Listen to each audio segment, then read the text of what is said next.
welcome back on the channel. Today we have a 2021 Atlas with a 3.6 liter. We are getting incorrect fuel reading and we are going to replace our fuel pump today. That's unit straight from dealer. $56 only. $56 is also our gasket, a couple extra dollars. So let's get to it. It's not even point to get the aftermarket because that's cheaper. Our fuel pump is located here under this carpet. So in order for us to get access to this, we have to take some stuff off from here. We can go ahead and start by removing this seat here. If you move the seat more forward, you will reveal the back screws, and then you can slide it back, and there is also two screws in the front. Socket on that seat bolt is a M10, that's a triple square.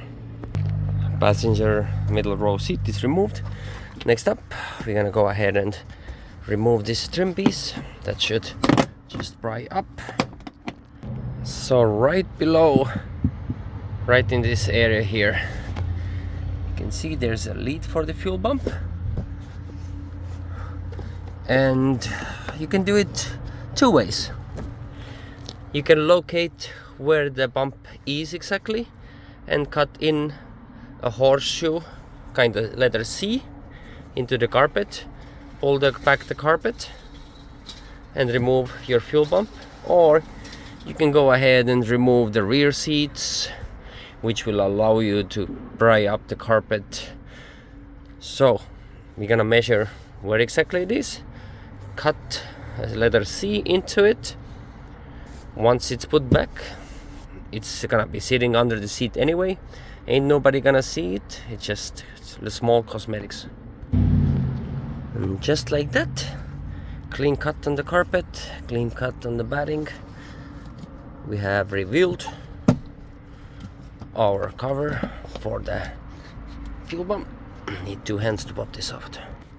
Okay, once this top cover is pried off, I have two connectors here. We're gonna go ahead and pop them off. One on this side here.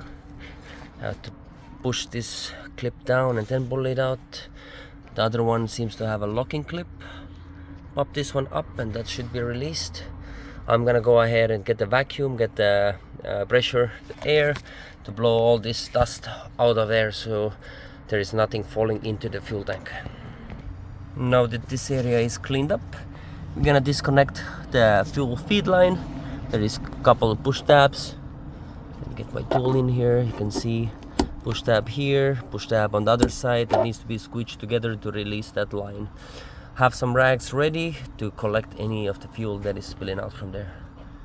Now next thing, we have to undo the locking ring. We're gonna go ahead and take a flathead screwdriver, get it on the ring, and use a hammer to unscrew that lid. Locking ring is removed. I use the inner corners to place my tool. You can see it on this. Placed it on a flat pry bar like this on it and tapped it till it popped loose. Removed it. Now it's time to lift up the fuel pump and remove there should be a feed line on the bottom as well, based on what we see on the old or new pump. Okay, here is the old pump coming out. The lead came undone, but that's alright for me. It's an old pump anyway. This bigger line here is gonna be on your way. I already slided it up. And here comes, is our fuel level sensor there. There is a couple hoses connected to the bottom of the pump. Okay, managed to slide it out from the tank. Here you can see there is a connector which probably was sitting here before. That came undone, so we're gonna do a push them together, and that's gonna release. Of course, there you go. Anyway, not easiest to do with one hand. And let's check the bottom. Okay, there's another one already in the tank there, you can see. Here is a look into the tank.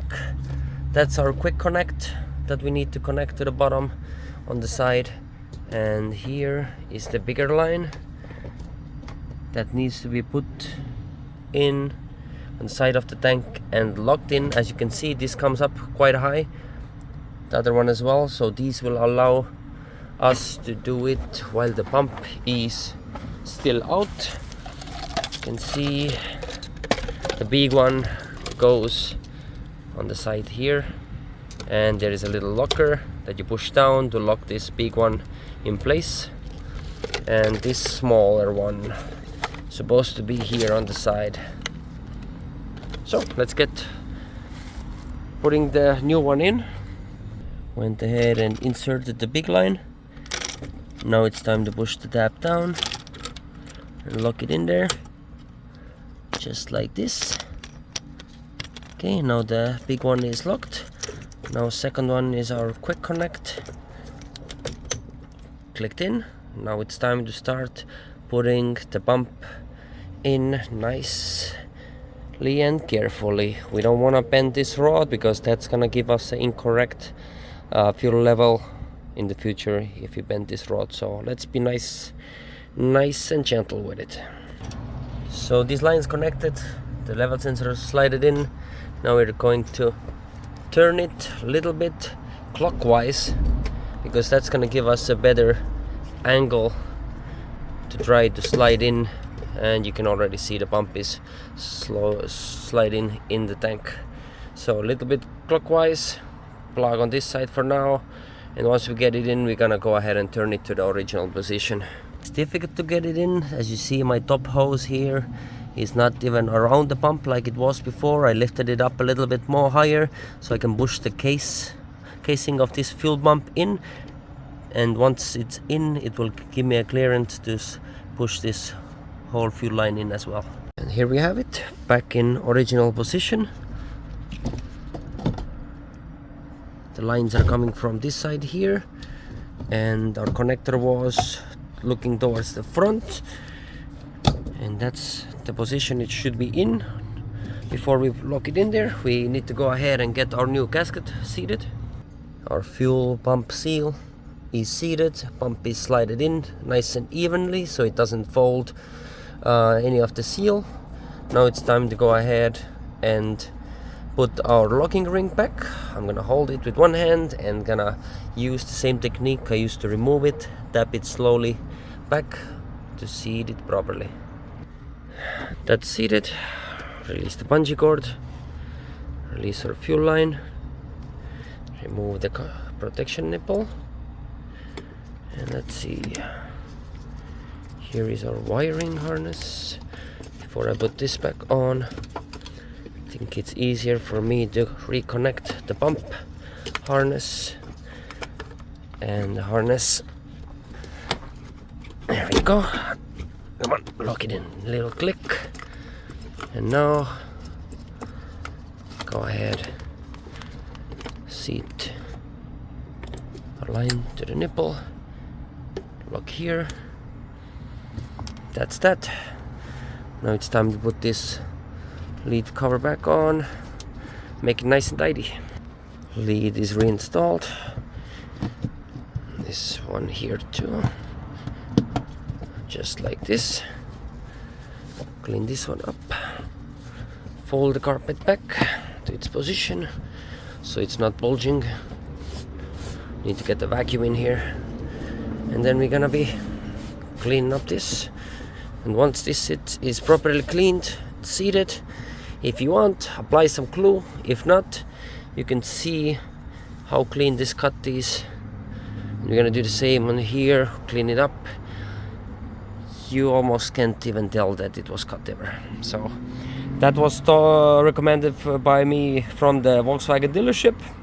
Here we are, less than 1 hour job. Probably it's an easy 30-minute job if you know all the steps. So watch the video through, get all the tips and tricks, and get to it.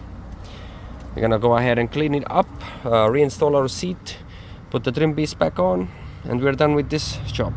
So if that's any help for you in your job, please leave me a like, subscribe, leave a comment, And of course, if you want to criticize. If you like what I did, give me a thumbs up, leave a positive comment. Anyway, thanks for watching. Till next time.